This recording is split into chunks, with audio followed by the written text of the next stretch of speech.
عارف رومی رحمۃ اللہ تعالیٰ نے لکھا ہے کہ وہ جس چیز سے بندے کو محبت ہوتی ہے نا، اس کا نام خواب میں بھی لے لیا جائے تو بندہ چونک جاتا ہے۔ عارف رومی رحمۃ اللہ علیہ فرماتے ایک شخص بیمار ہو گیا تھا، کومے میں چلا گیا تھا، وہ کئی لوگوں نے کوششیں کی پر وہ شفا نہیں ہوتی تھی۔ باپ اس کا بہت بڑا آدمی تھا، مالدار تھا، تو اس نے ایک بڑے طبیب کو بلایا، اس نے کہا اس کا پتہ تو کرو معاملہ کیا، کیسے ٹھیک ہو سکتا ہے۔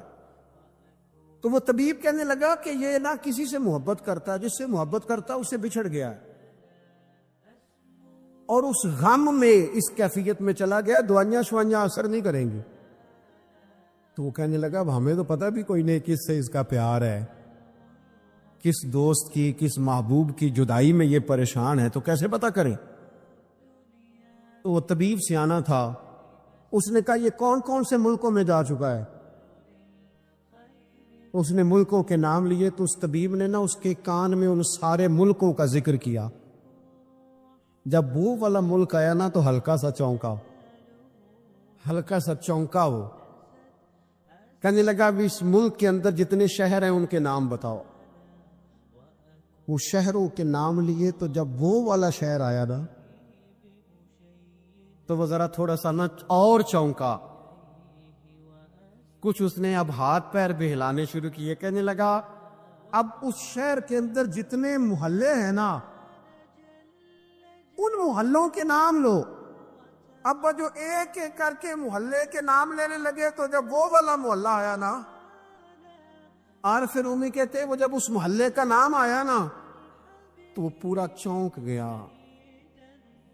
تھوڑے سے لوگ ہوتے تھے، تھوڑی سی آبادی ہوتی تھی، اس نے اس کے باپ سے کہا کوئی طریقہ اختیار کر، اس محلے میں بسنے والے جتنے لوگ ہیں نا ان لوگوں کی فہرست منگا۔ اس ملک سے اس محلے سے ان لوگوں کی فہرست آئی۔ جب ایک ایک نام بولے جانے لگے اور جب نام آیا نا محبوب کا تو پہلے اس کے ہاتھ کانپے، پھر اس کی نظر پھڑکی، پھر اس کی آنکھوں میں آنسو آئے، اور پھر اس نے آنکھیں کھول کے ہاتھ تھاما اپنے باپ کا اور رو کے کہنے لگا بابو آیا ہے، وہ یہاں ہے، ملاقات ہو جائے گی۔ سے سمجھ آ گئی اس کی شفا کہاں ہے۔ ہمارے استاد صاحب فرمایا کرتے تھے، وہ رو پڑتے تھے یہ بات کرتے، فرمایا کرتے تھے میں دنیا کا وہ خوش نصیب آدمی ہوں جس کے استاد دنیا میں اس سے راضی گئے۔ فرماتے تھے میں وہ خوش بخت آدمی ہوں جس کے مرشد دنیا سے جب گئے تو مجھ سے راضی گئے۔ اور کہنے لگے میں خوش نصیب آدمی ہوں جس کے والد دنیا سے گئے تو دعائیں دیتے گئے، اور میں وہ خوش بخت آدمی ہوں کہ ماں جب جا رہی تھی تو میں اس کے پیروں میں بیٹھا تھا، میں وہ خوش نصیب ہوں۔ فرماتے تھے اماں جب دنیا سے تشریف لے گئی تو مجھ سے راضی تھی۔ فرماتے ہیں مجھے لگتا ہے، مجھے کرم پر امید ہے کہ رب رسول بھی مجھ سے راضی ہو جائیں گے۔ مجھے لگتا ہے یہ جو قبولیت ہے نا، قبولیت کہ وہ قبول کر لے، وہ قبول کر لے تو پھر تو بڑی بات ہے، لیکن اگر قبولیت نہیں تو پھر تو بھئی بڑے لوگ ہیں، بڑی باتیں ہیں، بڑے اعمال۔ اپنی زندگی میں کوشش کریں کہ ایسے اعمال کیے جائیں، ایسے کاموں کو کیا جائے جن سے نا وہ قبول کر لے۔ کچھ چیزیں وہ قبول کر لیتا ہے، اچھی نیت میں لپیٹ کر عمل کیا جائے تو قبول ہے، اور عمل کر کے نا پھر اس سے ڈرا جائے تو پھر قبول ہے۔ پھر خوف کیا جائے کہ چونکہ بارگاہ بڑی ہے تو پھر قبول ہے۔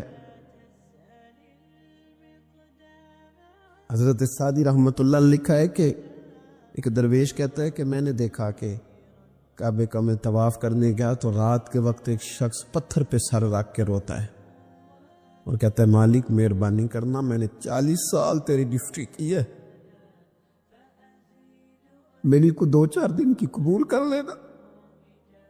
میں نے 40 سال تیری نوکری کی، قبول فرما لینا، قیامت میں رسوا نہ کرنا۔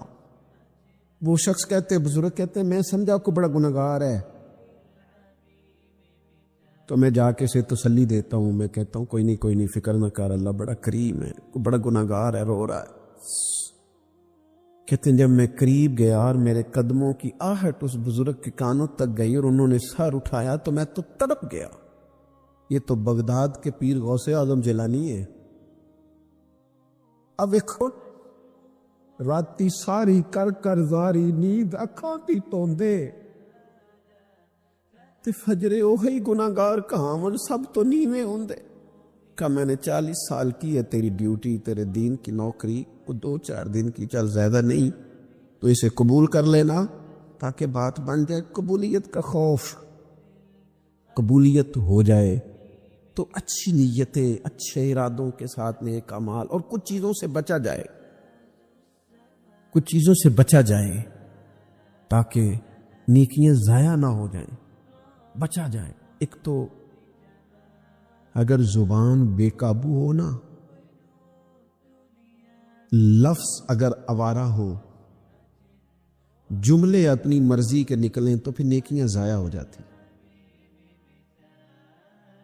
اگر بہت بولنے کی عادت ہو اور جو مرضی کہہ دینے کی عادت ہو اور اپنے غصے پر کنٹرول کا مزاج نہ ہو تو پھر نیکیاں برباد ہو جاتی۔ کچھ لوگ ایسے ہوتے ہیں جو بڑے بہترین کام والے ہوتے ہیں لیکن ان کی زبان سے ڈر آتا ہے، ان کے جملوں سے خوف آتا ہے، ان سے محبت کا رشتہ ہوتا ہے، تعلق ہوتا ہے، لیکن ان کے ساتھ گزارا نہیں ہوتا، اس لیے کہ وہ نیک بھی ہیں، نمازی بھی ہیں، حاجی بھی ہیں، پرہیزگار بھی ہیں، لیکن زبان سے تیر برساتے۔ ان کے جملے نہیں ہوتے، ان کے نشتر ہوتے ہیں جو دلوں کو گھائل کرتے۔ ایسا آدمی اپنی نیکیاں ضائع کر بیٹھتا ہے۔ بڑے بڑے جملے بولنا مسلم شریف میں موجود ہے۔ نبی اکرم صلی اللہ تعالی علیہ وسلم نے فرمایا، ایک شخص نے قسم اٹھا کے کہا تھا اللہ فلانے کو معاف نہیں کرے گا، تو فرماتے ہیں رب کریم نے فرمایا یہ کون ہے جو میرے اوپر قسمیں اٹھاتا ہے، اسے جا کے کہہ دو۔ وہ بظاہر جسے گناہگار سمجھ کے تو نے کہا تھا نا اللہ اسے معاف نہیں کرے گا، جا اسے کہہ دو میں نے اسے معاف کر دیا ہے۔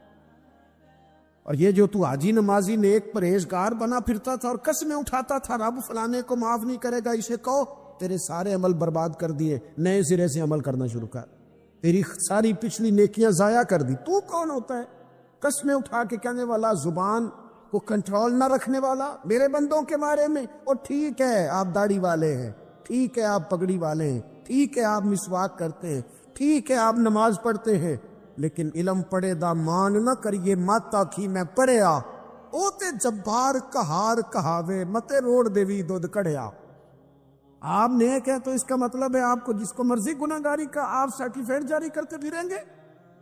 آپ نمازی ہیں تو آپ باہر نکل کے جنت کی ٹکٹیں بانٹیں گے؟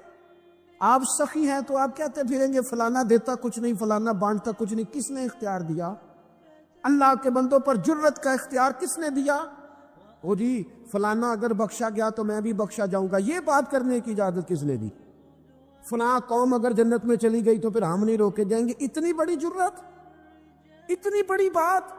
تو کون ہوتا ہے رب کی جنت اور کے بارے میں فیصلے کرنے والا؟ ایک ذات ہے جو کسی کے لیے جنت کا فیصلہ کرتی ہے اور کسی کو دوزخ کی سزا سناتی ہے، وہ مدینے والے رسول کی ذات ہے۔ باقی کسی کو یہ حق حاصل نہیں ہے کہ وہ کسی کے بارے میں یہ فیصلہ کرے کہ اللہ اسے معاف نہیں کرے گا۔ تو کون ہوتا ہے؟ تیری حیثیت کیا ہے؟ وہ پیر ہو، وہ مولوی ہو، وہ مفتی ہو، وہ کوئی بھی ہو، رب سب پر کرم فرمانے والا ہے۔ کسی کو اجازت نہیں کسی کے بارے میں یہ ڈگری جاری کرنے کی، کسی کو اجازت نہیں۔ لہذا یہ کمزور باتیں کرنا، یہ کچی باتیں کرنا اور جناب نیکی کر کے تو پھر بڑے بڑے بول بولنا کس نے اجازت دی؟ میں ممبر پہ بیٹھا ہوں اور مجھے سالوں بیت گئے تبلیغ کا کام کرتے، میں ایسے لوگوں کو جانتا ہوں جن کا بالکل نام نہیں آتا لیکن انہوں نے اپنی زندگی میں کروڑوں روپے راہ خدا میں خرچ کیے، ان کا کہیں ذکر نہیں، کہیں انہوں نے تذکرہ نہیں کیا، لیکن وہ ہر روز رات کو اٹھ کے تہجد پڑھتے، انہوں نے کبھی کسی کو نہیں بتایا، لیکن جب وہ اپنی تسبیح نکالتے ہیں تو انہیں توفیق دیتا ہے کائنات کا مالک کہ پڑھ میرے رسول پہ درود پاک، اور وہ لاکھوں کی تعداد میں پڑھ گزرتے ہیں، انہیں توفیق دی ہے رب نے، لیکن انہیں اپنی زبان سے یہ باتیں کبھی بیان نہیں کی۔ میں جانتا ہوں ایسے لوگوں کو میرے عزیزوں، اپنی زندگی میں بڑا بول نہیں، ایک بڑی نیک خاتون ہے، پاک باز ہے، حضور علیہ السلام کی بارگاہ میں حاضر ہے، تو انہوں نے صرف اتنا لفظ کہہ دیا کہ یہ فلانی بی بی کا قد چھوٹا ہے، حالانکہ یہ کوئی بڑی بات نہیں، لوگ کہہ دیتے ہیں۔ اور ہمارے ہاں تو جب کوئی تنقید کرنے پہ آتا ہے تو جو من میں آتا ہے کہہ دیتا ہے، یہ جی اس بی بی کا قد چھوٹا ہے، اتنے لفظ کہہ دیے۔ تو نبی اکرم صلی اللہ تعالی علیہ وسلم نے فرمایا یہ جو تم نے بات کی ہے نا، اگر تمہارے یہ جملے میں میٹھے پانی والے سمندر میں ڈال دوں تو وہ سمندر کڑوا ہو جائے گا۔ تم نے کسی پر تنقید کی، کسی کے قد پر اعتراض کیا، یہ تعلیم امت کے لیے حضور نے بات ارشاد فرمائی، ورنہ وہ خاتون ان کی تو بڑی عظمت ہے، لیکن رسول اللہ صلی اللہ تعالی علیہ وسلم نے ہمیں بتایا، ہمیں سمجھایا، ہمیں سکھایا کہ تم اپنے بول کی وجہ سے، اپنے لفظوں کی وجہ سے اپنی نیکیاں ضائع نہ کر بیٹھنا، دعوے نہ کرتے پھرنا زندگی میں کہ میں نے یہ کر دیا، میں نے وہ کر دیا، میں نے بڑے انقلاب برپا کر دیے، اور جی اللہ کا فضل ہے، جی اللہ نے بڑی توفیق دیا، جی ڈیرے پہ بڑے لوگ روٹی کھاتے ہیں، جی دسترخوان میں نے لگایا ہوا ہے، جی فلانے کے ساتھ بھی میں، او بس کر یار، تو کسی کو کیا دے سکتا ہے، یہ دیکھ تو دینے والا تو کریم رب ہے، تو 100 کو دے کے 200 کو دے کے بتاتا ہے، وہ پتہ نہیں کس کس کو عطا فرماتا ہے۔ حضرت ابراہیم خلیل علیہ السلام بغیر مہمان کے روٹی نہیں کھاتے تھے۔ ایک دن مہمان آیا، یہ نبیوں کی شان ہے، پیغمبروں کی شان ہے، ایک دن مہمان آیا تو فرمانے لگے بسم اللہ پڑھ، وہ کسی اور نظریے کا تھا، نہ پڑھ سکا، فرمانے لگے جا کہیں اور روٹی کھا لے، اگر نہیں پڑھتا تو اٹھ کے چلا گیا، تو رب کریم نے فرمایا خلیل کتنی عمر ہو گئی اس بندے کی؟ مالک بوڑھا ہو گیا ہے، فرمایا اس نے کبھی میرا نام نہیں لیا، میں نے تو ٹکر کبھی بند نہیں کیا، میں نے تو نہیں کبھی بند کیا، میں تو دیتا ہوں، عطا کرتا ہوں۔ یہاں لوگ کہتے ہیں جا تیری تنخواہ کاٹی گئی، یہاں لوگ کہتے ہیں جا تیرے اتنے دن کے فلاں معاملات ختم ہو گئے، جا نکل ادھر سے، میں دیکھتا ہوں کون تجھے روٹی پہ رکھتا ہوں، بس کر، واللہ خیر الرازقین، رزق دینے والا اور بہتر دینے والا میرا رب کریم ہے۔ اس لیے بڑے جملے نہیں، میرے نبی اکرم صلی اللہ تعالی علیہ وسلم نے فرمایا بے شک بڑے بول اور بری عادتیں تمہارے نیک اعمال کو اس طرح بگاڑ دیتی ہے جس طرح سرکہ شہد کو بگاڑ دیتا ہے۔ لہذا میرے دوستو، عمل کرنا ہے پھر اسے چھپانا ہے، کیونکہ جس چیز کو بندہ چھپاتا ہے نا اسے قیمتی سمجھتا ہے۔ میرا دل کرتا ہے نا یہ بات روز کروں، مجھے پیاری بڑی لگتی ہے، روز کروں یہ بات۔ پاک رسول کی پاک اولاد، عزت والے نبی کا عزت والا گھرانہ، امام زین العابدین، اتنے اتنے موٹے موٹے پشت پر نشان تھے، موٹے موٹے، غسل دیا جا رہا تھا تو ساری کمر موٹے موٹے داغ۔ آج کل پیر کا چہرہ بھی نورانی ہونا بڑا ضروری ہے نا، نورانی ہونا۔ اور حضرت بلال بھی بڑے پیر ہیں، اگرچہ حبشی النسل ہیں پر بڑے پیر ہیں، لہذا یہ کچھ چیزیں ایسی ہیں جو لوگوں نے اپنی مرضی سے طے کر لی ہیں۔ اس میں شک نہیں کہ حضور نے فرمایا ہے کہ جسے دیکھ کے رب یاد آئے وہ اللہ کا ولی ہے، لیکن صرف گورے رنگ دیکھ کے رب یاد نہیں آتا، رنگ سانولا بھی ہو پر رب کے انوار برس رہے ہو تو رب یاد آ ہی جاتا ہے۔ اور میرے دوست، یہ ذرا بات کو سمجھنا اور اسے یاد رکھنا، اتنے اتنے موٹے پشت پر نشان، غسل دیا جا رہا ہے۔ لوگوں نے بیٹے سے پوچھا یہ حضرت صاحب کو کیا ہے؟ تو والد وہاں آرام فرمائے ہیں جہاں غسل دیا جا رہا ہے۔ تو امام باقر رو پڑے، کہنے لگے میرے ابا جی نا اپنی پشت پر تھیلے رکھ کے نا اناج کے، کس کی بات کر رہا ہوں؟ حسین ابن علی کے بیٹے کی، کربلا میں بچنے والے میرے امام کے ایک صاحبزادے پشت پر بوریاں رکھ کے غریبوں کے گھروں میں پہنچا کے آتے۔ وہ صاحبزادہ صاحب آپ کہاں ہوتے تھے؟ فرماتے میں کہتا تھا میں نہ دے آؤں، فرماتے تھے نہیں، اگر تو دینے چاہے گا اس غریب کا مجھے نام بھی بتانا پڑے گا جس کو میں لنگر دیتا ہوں۔ یہ میرا اور میرے رب کا راز ہے، میں اس ماڑے بندے کو رسوا کر دوں جس کی صرف بیٹیاں اسے رسوا کر دوں جو بیچارہ. فرمایا وہ مجھے بتاتے نہیں تھے، بڑھاپے تک پشت پر بوجھ رکھ کے انہوں نے نبی پاک کی امت کے گھروں تک پہنچایا ہے. میرے اسا فرمایا کرتے تھے کسی کی بیٹی کی شادی کرانی ہے پھر خود نہیں شادی پہ جانا. حضور کیوں؟ فرمانے لگے بچی کا باپ تو محسن کے پیچھے ہی بھاگتا رہے گا، خود نہ جانا، بس ٹھیک ہے پیچھے پیچھے رہنا، سامنے نہ آنا، پیچھے. میرے دوست کبھی بھی کوئی بڑا بول نہیں، اس سے نیکیاں. اور پھر ایک اور بات، دل اگر صاف نہ ہو تو بھی مالک نیکیاں قبول نہیں کرتا. پاک ہوئے تے پاک ہی ملدا ہی تے بنا پاکوں پاک نہیں ملدا. اے سارے وجود دے تون دے نالوں ایکو تولا ہے ٹکڑا دل دا. یہ جو پاکیزگی ہے نا دل کی، یہ نہ ہو تب بھی نیک اعمال اس کی بارگاہ میں قبول نہیں ہوتے. نیک اعمال کی قبولیت کے لیے دل کا صاف ہونا، کشادہ ہونا، کھلا ہونا یہ بھی ضروری ہے. اور میرے رسول پاک علیہ وسلم نے فرمایا بندہ اللہ کے سب سے قریب اس وقت ہوتا ہے جب وہ سجدے کی حالت میں ہوتا ہے. کس کے قریب ہوتا ہے؟ اللہ کے سب سے قریب ہوتا ہے. وہ بڑا نیڑے ہے رب کے، بڑا قریب ہے، اس لیے کہ وہ حالت سجدہ میں. وہ جب سجدے کرتا ہے نا اس کی بارگاہ میں جب جھک جاتا ہے. آپ ذرا سجدے کی کیفیت دیکھیں نا، زبان بھی یہاں ہے، آنکھ بھی یہاں ہے، کان بھی، عقل بھی ساری، اس نے سارا کچھ رکھ دیا سجدے. آپ وہ کبھی پیچھے جائیں تو دیہاتوں میں کہا جاتا تھا ناک سے نکیریں نکالو، بہت بڑی سزا ہوتی تھی نا، ناک سے نکیریں نکالو، بڑی سزا ہوتی تھی. تو اس نے کہا مالک مجھے کسی نے کہا نہیں، پر دیکھنا میں نے رکھ دی ساری عقل سجدے میں، اور رکھ کے کہا کیا؟ سبحان ربی یل، اللہ میں پست ہوں تو اعلیٰ ہے، اللہ تو میرا رب ہے اور تو سب سے اعلیٰ. اتنا. اور فرمایا جب یہ اس کیفیت میں ہوتا ہے تو پھر یہ اپنے رب کے قریب ہوتا. کثرت عبادت، نوافل. میرے رسول کریم علیہ السلام نے ارشاد فرمایا، حضور فرمانے لگے جس گھر میں اللہ کا ذکر ہوتا ہے وہ گھر زندوں کا ہے، اور جس گھر میں رب کریم کا ذکر نہیں ہوتا وہ گھر زندوں کا نہیں ہے. گھر نہ ہم نہ کتابوں میں پڑھتے ہیں کہ ایک بزرگ کہتے ہیں، حضرت فضیل بن ایاز کہتے ہیں کہ میں ایک گلی سے گزر رہا تھا تو گھر کے اندر کسی قاری صاحب نے قرآن کی آیت پڑھ دی، ولی من خاف مقام ربہ جنتا. میں تے میرے کانوں سے ٹکرائی تو اللہ نے میری کایا ہی پلٹ دی، میں توبہ کر کے. اب گھر کے اندر سے آواز آئے تو صحیح نہ تلاوت کی، پھر اندر سے آواز آتی نہیں ہے، ڈیک بجنے کی آواز آتی ہے، یا ٹی وی چلنے کی آواز آتی ہے، یا دھوم مچانے کی آواز آتی ہے. عبادت کا وہ جو خاص شوق تھا، وہ جو حسن تھا، وہ جو توانائی تھی، وہ جو بات تھی.